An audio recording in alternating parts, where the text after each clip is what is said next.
जाती है तमाम सटीक और सही खबरें सबसे पहले आप तक। इस समय की सबसे बड़ी खबर बिहार राज्य के पश्चिम चंपारण जिला के वाल्मीकि नगर क्षेत्र से आ रही है। लाना चाहते हैं, सब काम हुआ है, आधा अधूरा अनसिस्टमेटिक काम हुआ है। रोड बनने के बाद फिर उसमें पाइप डाला, अगर उतना विजन नहीं है तो क्या कर सकती है। एजुकेशन सेक्टर में हम लोग बहुत बढ़िया काम कर सकते हैं। बहुत बड़ा मार्केट वैल्यू आज दे रहा है एजुकेशन सेक्टर।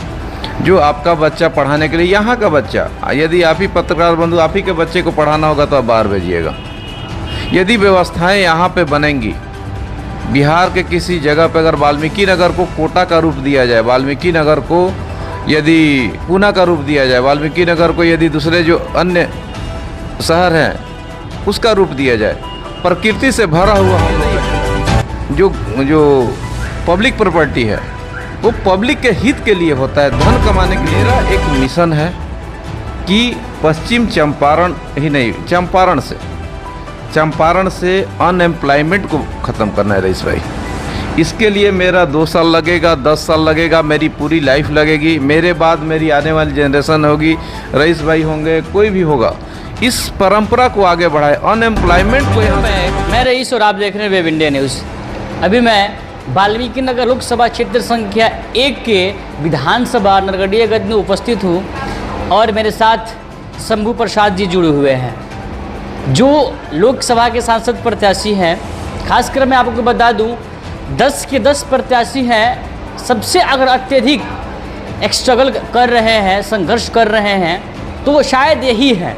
इसलिए कि सुबह 5 साढ़े 5 बजे घर से क्षेत्र के लिए निकल जाते हैं, फिर 10-11 बजे आते हैं, फिर जाने के बाद रात कब होती है कोई पता नहीं है। हालांकि मैं आपको ये भी एक यूनिक बात बता दूँ इनकी पर्सनल लाइफ का, यह पिताजी बनने वाले हैं। 2-3 दिन का समय दिया हुआ है डॉक्टर, लेकिन इसमें भी संघर्ष कर रहे हैं। सर मैं ज़्यादा समय ना लेते हुए सर सीधे हम लोग चलते हैं प्रश्न और उत्तर के ओर। सर आप तो फिलहाल किसी परिचय का सर मोहताज नहीं है सर, लेकिन सर ये हमारा प्रोटोकॉल है सर, मैं चाहता हूँ कि इसको पहले पूरा किया जाए सर। रईस भाई, आपके पूरी टीम को नमस्कार। मेरा नाम शंभू प्रसाद है और मैं बाई पेपर कुंडिलपुर निवासी हूँ और अभी नरकटियागंज में मेरा निवास, अस्थायी निवास मेरा नरकटियागंज में है। और लोकसभा 2024 का एक सामान्य प्रत्याशी हैं हम। बहुत बड़ी मेरी कोई उपलब्धि नहीं है और यही मेरा छोटा सा एक परिचय है। सर आपके सर वाक्य में एक शब्द मिला सामान्य, इसका सब तात्पर्य क्या है हमारी जनता से सुनने के लिए बेताब है। हालांकि सर आप लोग तो भगत सिंह जैसा है सर, और इसके सर बारे में आप क्या कहेंगे? आप देखिए, जितना सामान्य तरीके से आप रहेंगे, चाहे किसी भी लाइफ को, हम बहुत सामान्य विचारधारा से, सामान्य तरह के रहन सहन से, इसमें हमको ज़्यादा बिलीफ होता है। सामान्य लोग से मिलने से, ये से करके हमको ज़्यादा अच्छा लगता है और लोग अच्छा लग रहा है, लोग को लाइक, अगर बच्चा लोग भी बहुत लाइक कर रहा है। यह कयास लगाए जाते हैं कि जो भी बड़ा चुनाव होता है, या विधानसभा हो या लोकसभा हो, इसमें पार्टी के साथ इलेक्शन को फाइट करने में कुछ अलग ही रुतबा और सपोर्ट मिलता है। सर आप तो निर्दलीय हैं, क्या कहेंगे आप इस पर? इसी का तो अलग मज़ा है सर। किसी दल के साथ लड़ना, 2 दल है, 3 दल है, किसी दल के साथ लड़ना, उसकी एक अलग खासियत है। जब आप किसी दल के नहीं होते, एक कहावत है ना, जिसका कोई नहीं होता है उसका, ठीक है, तो वही है, जिसका कोई नहीं है, मेरे साथ ऊपर वाला है और पीछे जो जनता खड़ी है वो मेरे साथ खड़ी है। तो इसका एक अलग पावर है, वो पावर सबको समझ में नहीं आएगा। सर आप लोकसभा का चुनाव लड़ रहे हैं सर, आपसे पहले भी सर पार्टी है, चाहे वो आरजेडी हो चाहे वो जेडीयू हो, मिलकर बिहार को बर्बाद किए, आबाद की है, तो स्वयं जनता जानती है और इस लोकसभा चुनाव में बता भी देगी। सर मोटा मोटी बात ये है कि ये लोग भी वादे कर गए हैं सर, दोनों मिलाकर लगभग 30-35 साल हो ही गया है, आप भी सर वादे कर रहे हैं। कैसे जनता बिलीव करे कि आप इन वादों पर खरा उतरिएगा और जनता आपको, जिसको इस वाक्य से आपको सुनकर कि जनता आपको सपोर्ट करे? सर किसी पार्टी से, किसी दल से, किसी सरकार से मेरा कोई शिकायत नहीं है। सरकार ने अच्छा काम किया, सभी पार्टियों ने अच्छा काम किया, तभी हम लोग यहाँ तक पहुँचे। मेरा ऐसा मानना है कि इसमें और कुछ हो सकता था और आगे और कुछ हो सकता है। सिर्फ ये सोच के ऊपर निर्भर है।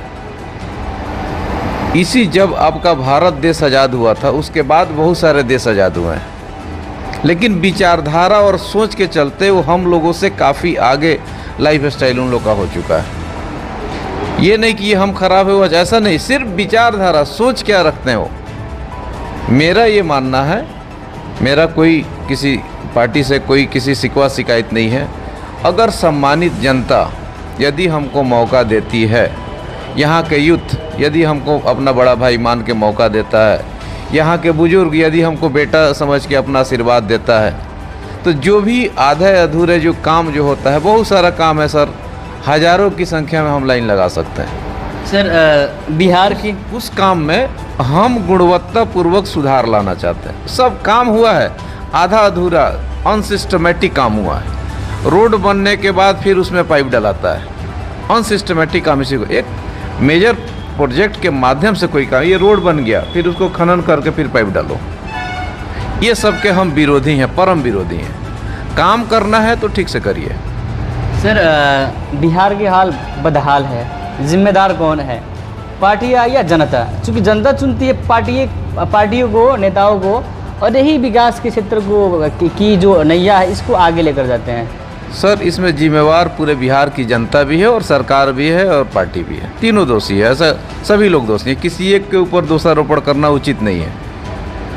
पार्टी में भी अच्छे अच्छे लोग हैं, जनता चुनाव कर रही, अच्छे अच्छे लोगों के चुनाव कर, लेकिन मैक्सिमम जो अगर रेशियो बांटा जाए तो लगभग 70% जनता की भागीदारी होती है कि अच्छा सिलेक्शन नहीं कर पाती है जनता, अच्छे लोगों को मौका नहीं मिलता। यदि अच्छा लोग राजनीति में आना चाहता है तो वो सफल नहीं हो पाता है, उसको एक्सेप्ट नहीं कर पाती है। बहुत सारा कारण है, इसको कैमरा के पीछे क्या बोलना है सर। सकते हैं सर, और सर यदि हम लोग बिहार की अगर सर यदि हम लोग बात करें, इसका पलायन एक बहुत बड़ी एक समस्या है।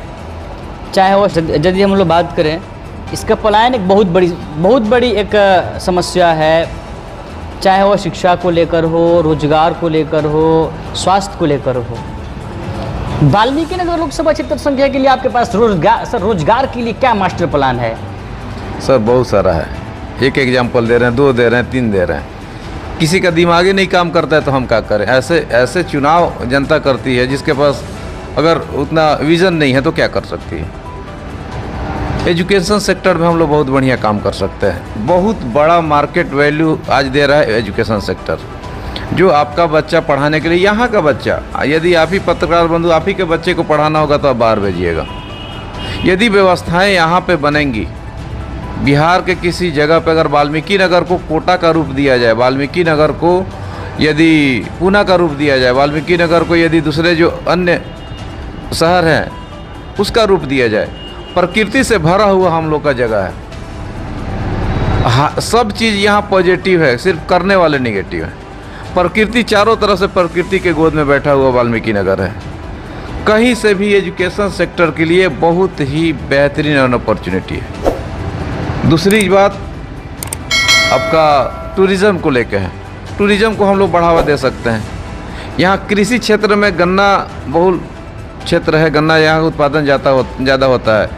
चीनी के अलावा भी बहुत सारा प्रोडक्ट बनाया जा सकता है। जैसे एक मेरे पास, पता नहीं हम उसमें सफल हुए नहीं हुए वो बात की बात है, बहुत सारा जैसे कि गुड़ बनाएंगे तो गुड़ इतना, पहले हम लोग सोन पापड़ी खाते थे, आप खाएं पहले सोन पापड़ी, तो गांव में पूँ पकौड़ी बना के बेचता था और कागज़ में ऐसे रख के देता था सोन पापड़ी का। हम लोग टीना उना लेके जाके उसको सोन पापड़ी ऐसे लेके खाते थे, ऐसे वाला ऐसे टेस्ट था ना। आज सोन पापड़ी मतलब क्या हो गया? ना, आज क्या हो गया? पैकेट में आ गया ना, पैकेट में। अच्छा, बढ़िया स्टैंडर्ड आ गया। तो मेरा गुड़ क्यों नहीं हो सकता वैसा? रोजगार का कमी है, यहाँ से सोचना होगा ना। वैसे लड़के लोगों को ट्रेंड करके, उनको प्रोत्साहन देके, उनको सहायता देके गवर्नमेंट द्वारा यहाँ पे फैक्ट्रियाँ लगाई जा सकती है। ऐसा गुड़ जो अमेरिका के लोग खाएं, ऐसा गुड़ बनाइए ना। क्यों नहीं बना? रिसर्च कीजिए, बात कीजिए, काम करिए, क्यों नहीं होगा? ऐसा जूस बनाइए गन्ने का जो बाहर जाके सप्लाई हो। लीची का जूस बन सकता है, आम का जूस बन सकता है, तो गन्ना का नहीं बनेगा? प्लानिंग करने नहीं बनेगा। प्लानिंग करने में क्या जाता है, सोचने में क्या जाता है? उस पर रिसर्च होगा, बात होगा, बाहर की टीम आएगी, गवर्नमेंट सपोर्ट करेगी, तो करने में क्या देगा? संभावना है सर, अनंत है, अनंत। एक दो नहीं, अनंत इधर इधर खोपड़ी में पूरा भरा हुआ है। सर एक व्यक्ति से हमने सर पूछा सवाल ऑफलाइन, वह व्यक्ति थे, वह बोले कि सिर्फ अगर वाल्मीकि नगर क्षेत्र के जो मसान है नदी, इसका बालू अगर बेच दिया जाए तो अच्छा खासा आमदनी हो जाएगा। वो सर यहाँ तक बात कह दिए सर। सर फिलहाल सर अगला सर उसी पे हम चर्चा करेंगे। देखिए यहीं पे हम लोग मिस्टेक कर रहे हैं। आज सऊदी अरब का आप नाम सुने होंगे, उसके पुरखा पुरानिए कभी सोचा नहीं होगा कि मेरे यहाँ बाढ़ आएगा। सोचा होगा कभी? सऊदी अरब में, दुबई में सोचा होगा? सर 20 साल पहले उसका कुछ वजूद ही नहीं था। आज बाढ़ आ गया ना। कहने का मतलब कि प्रकृति से छेड़छाड़ मत करिए। बालू खनन होए नहीं होए वो गवर्नमेंट का मसला है, लेकिन इसका मतलब ये नहीं जो पब्लिक प्रॉपर्टी है वो पब्लिक के हित के लिए होता है, धन कमाने के लिए नहीं होता है। वो बालू का बेच के पैसा कमा लेना, उस पर हम समर्थन नहीं करते हैं। उसको सिस्टमेटिक यूज किया जा सकता है, जितना ज़रूरत है नदी को बिना खराब किए, प्रकृति को बिना छेड़े अगर उसको यूज कर सकते हैं, हम उसके पक्षधर हैं। पूरा बालू का खनन करके पैसा कमाना, उसके हम पक्षधर नहीं है। चलिए सर इस पे मतलब प्रकृति को बचाते हुए, वन संरक्षण करते हुए सारी सुविधा, जैसे कि ठोरी हम लोग कल गए थे, ठोरी पे इस पे बात हो सकती है। पत्थर है, नदी पूरा पैक हो गया ऊपर, सरकार चाहे बाकी लोग चाहे, वहाँ लाखों लोगों का रोजगार वहाँ संभव हो सकता है बिना किसी प्रकृति को बहुत ज़्यादा छेड़छाड़ किए। उसमें बात तो करने से क्या जाता है, बात तो पहल तो करिए। नहीं होगा पहल करने में क्या जाता है।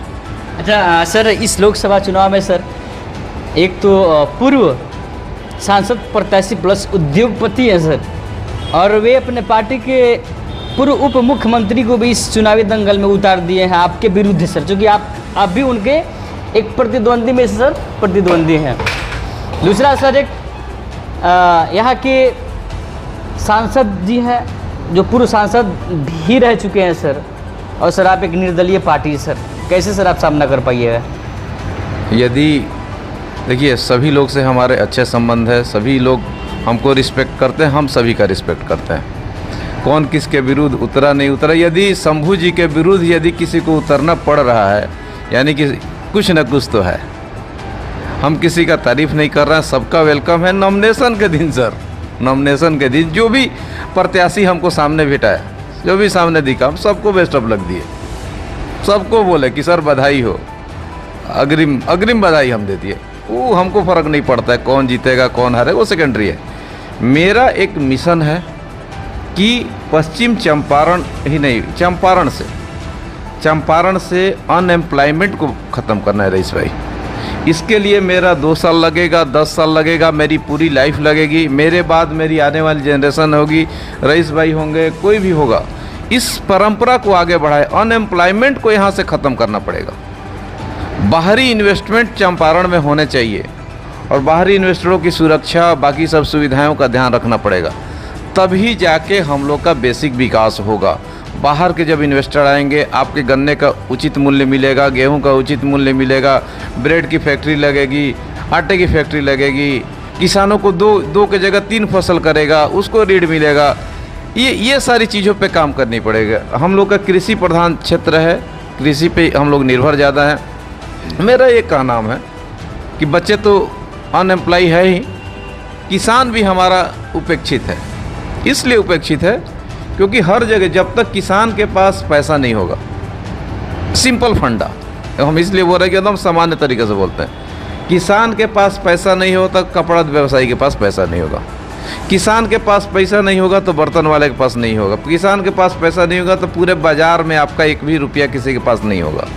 तो सबसे पहले किसान को समृद्ध बनाना होगा। किसान के पास पैसा होगा तो अपने बच्चे को पढ़ाएगा, तो स्कूल वाले को मिलेगा, कापी वाले को मिलेगा, पेन वाले को होगा, टेबल वाले को मिलेगा, सारा चीज़ को। इसीलिए बेसिक चीज़ है, जहाँ पे ओरिजिन हो रहा है, एक बीज डालने से जहाँ 250 बीज भी निकलता है, वहाँ पे ध्यान देना पड़ेगा। एक बीज हम डाले हैं, वहाँ से कितना निकला? 250 गुना ज़्यादा 3 महीने में, और उसी चीज़ को हम लोग भूल जा रहे हैं। जब तक किसान समृद्ध नहीं होगा, किसी भी सेक्टर में बहुत ज़्यादा खुशहाली की बात मत करें। अब उसका बच्चा तभी पढ़ाएगा जब वो संपन्न होगा, हर लिहाज से परिपक्व होगा। सर मैं तो बहुत सारे प्रत्याशी का मैं इंटरव्यू सर लिया सर, लेकिन जो रोज़गार को लेकर इस क्षेत्र के लिए सर जो आपके पास विज़न है, मास्टर सर है प्लान, इस पर किसी ने ओपनली खुलकर राय सर नहीं दिया सर। इसके लिए सर मैं सर आपको बहुत बहुत सर धन्यवाद सर मैं आपको देता हूँ सर। इसी को हम बहुत लंबा चौड़ा मेरा वो नहीं है, 2 गाड़ी पे हम लोग चल रहे हैं, दरवाजे पे मिल रहे हैं। हमारा फोकस युवाओं पे है, विशेषकर टीनेजर्स जो हैं उन पे, उनको बताइए कि भाई तेरी स्थिति ये है, उसका ऐसा जो उसका अंदर का जो सोच है, कलेजा उसका धड़कन, उसको निकाल के उसके हाथ में दे दीजिए, भैया तेरा ये स्थिति वास्तविक स्थिति ये है, तू समझ ले। मेरा वोट रईस भाई हम नहीं मांगते हैं, हम सीधा जनता से कहते हैं कि 10 कैंडिडेट हैं, जो बेस्ट है उसको चुन लो। ज़रूरी नहीं है कि शंभू जी बेस्ट है, जय शंभू जी को चुना, ऐसा कोई ज़रूरी नहीं है। आप 2 दिन 4 दिन 5 दिन का जो भी समय मिला है, आप लोग आपस में बात करिए, बेस्ट ऑप्शन को चुनिए। किसी जाति, किसी धर्म, किसी रीति रिवाज, पार्टी पॉलिटिक्स सबसे ऊपर हट के आप वोट अपने लिए कीजिए। जो बेरोजगार युवा है वो अपने लिए वोट करे कि हमको रोजगार कब मिलेगा। जो अशिक्षित लोग हैं वो अपने बच्चों के लिए वोट करे कि मेरा बच्चा शिक्षित कब होगा। जो वृद्ध व्यक्ति है उसको सही तरीके से इलाज नहीं हो पा रहा है, वो अपने दवाई के लिए वोट करे, तब न होगा। बाकी सिस्टम का रोड, नाली, गली, ये तो सिस्टम है। जब हम लोग टैक्स पेयर टैक्स देंगे, वहाँ से सेंट्रल गवर्नमेंट आएगा तो प्लानिंग होगा, रोड बनेगा, ही नाली बनेगा, स्कूल का कलर होगा, बाकी सारी सुविधाएं होंगी, बिजली लगेगा तो होगा। इस पे कौन काम करेगा? इस पे लोगों को लगता है कि इस पे उसका भाई, उसका हमदर्द काम कर सकता है, शंभू जी काम कर सकते हैं, इस पे शंभू प्रसाद काम कर सकते हैं सर। इसीलिए हमसे लोग जुड़ा हुआ है। सर लास्टली सर आपसे सर मैं पूछना चाहूँगा, 25 तारीख को लोग मत को दान करने जाएंगे और क्या कहना चाहेंगे सर? जो जिनके पास एक विज़न है, एक उम्मीद है, एक आश है, एक उम्मीद की चिराग बुझी हुई लेकर खड़े हैं कि कोई आएगा, इसको जलाएगा, जिससे हमारा क्षेत्र के साथ साथ मेरा भी विकास होगा, उन जनता से आप क्या कहना चाहेंगे? सर सभी जनता से हम यही निवेदन करना चाहेंगे कि 25 तारीख को सुबह जब मतदान की प्रक्रिया चालू होगी तो वोटिंग आप अपने लिए करिए, अपने भविष्य के लिए करिए। और इस लड़ाई को, ये सिर्फ शंभू प्रसाद का लड़ाई नहीं है, इस लड़ाई को अपना खुद आपको अपना लड़ाई बनाना होगा। सभी सम्मानित जनता से यही निवेदन है। उसके अलावा सभी लोग को यही निवेदन करेंगे कि सभी लोग वोट का हिस्सा बने, ज़्यादा से ज़्यादा मात्रा में हम लोग वोटिंग में शामिल हो। अगर कहीं लगे तो एक आपका भाई खड़ा है, एक मौका उसको दीजिए। कैसे काम किया जाता है वो हम बताएंगे। एक सिर्फ मौके के तलाश है। अगर एक मौका यहाँ की सम्मानित जनता हमको देती है, काम तो सब कोई करता है, तरीका हम बताएंगे कि काम होता कैसे है। सर चलिए सर, आप अपना सर मूल्यवान समय दी, इसके लिए बहुत बहुत धन्यवाद। आपने आप लोग भी अपना thank you so much sir, thank you so much. हाँ, तो बहुत ये थे वाल्मीकि नगर क्षेत्र संख्या 1 के सांसद प्रत्याशी शंभू प्रसाद जी, जिन्होंने अपनी बात को बेबाकी से रखी। और बड़ी बात ये है कि ये किसी विपक्षी को निशाना नहीं साधते हुए स्वयं को, अपने आप को रिप्रेजेंट की और मास्टर प्लान को रखे, खासकर रोजगार पर बात की इन्होंने। और ये भी राय दी, चाहे आप अपना टीन एजर्स हो, युवा हो या वृद्ध हो, किस बेस पर वोट करें। तो चलिए देखते हैं जनता इनको सपोर्ट कैसे करती है, क्या जनता इनको चुनकर भेजेगी कि नहीं भेजेगी, ये जनता पर करता है डिपेंड। लेकिन हाँ, जनता जब भी चुने अपना फ्यूचर देखकर चुने। प्रत्येक व्यक्ति की यह जिम्मेदारी है कि ज़्यादा से ज़्यादा संख्या में 25 तारीख को बूथ पर जाए और अपने मत को दान करे। चलिए इसमें एक वर्ड हम बोलते हैं कि 2 दान है जिसका कोई कीमत नहीं, दे ही नहीं सकता इस धरती पे। 2 हमको लगता है बहुत छोटा विचारधारा का है, बहुत कम सोचते हैं। 2 दान है, एक है मतदान। मत के आगे दान क्यों लगा? सोचने वाली बात। जो बनाया वैसा ही तो नहीं बनाया होगा ना, मतदान शब्द को। दूसरा कन्यादान, कोई क्या कीमत देगा? अगर हमारे पुरखा, हमारी जहाँ माता जी होंगी, माता जी का कन्यादान यदि हमारे नाना जी दिए होंगे तो उसका कीमत मेरे पास औकात है चुकाने का? है नहीं है। वैसा ही मतदान है। सब लोग अपने मत के पावर को समझें। संविधान में इतनी बड़ी शक्ति आपको मिली है, इतनी बड़ी शक्ति मिली है, उसके पावर को समझे। चाहे राजा हो या रंक हो, उसके वोट का वैल्यू उतना ही है जितना बाकियों का है। तो सभी लोग अपने मत का वैल्यू को समझे और सही और समर्थ और हर लिहाज से जो आपके लिए काम करे वैसे लोगों को आप लोग चुने। बहुत बहुत धन्यवाद। चलिए सर, तब तक के लिए विजिट कीजिए हमारे चैनल में। रईसुल आजम कैमरा पर्सन कलीम कुरैशी के साथ web India news Valmiki Nagar.